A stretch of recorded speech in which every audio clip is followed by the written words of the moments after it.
Hello, and in this tutorial, I'm going to be showing you how to get 1 month free trial on Skillshare.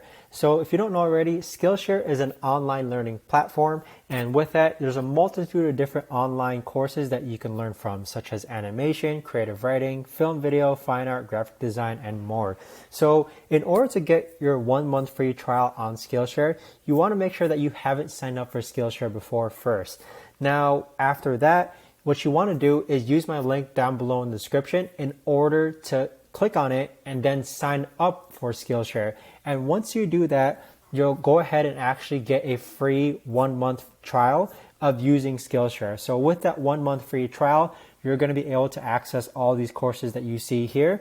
And your first month, again, is going to be absolutely free.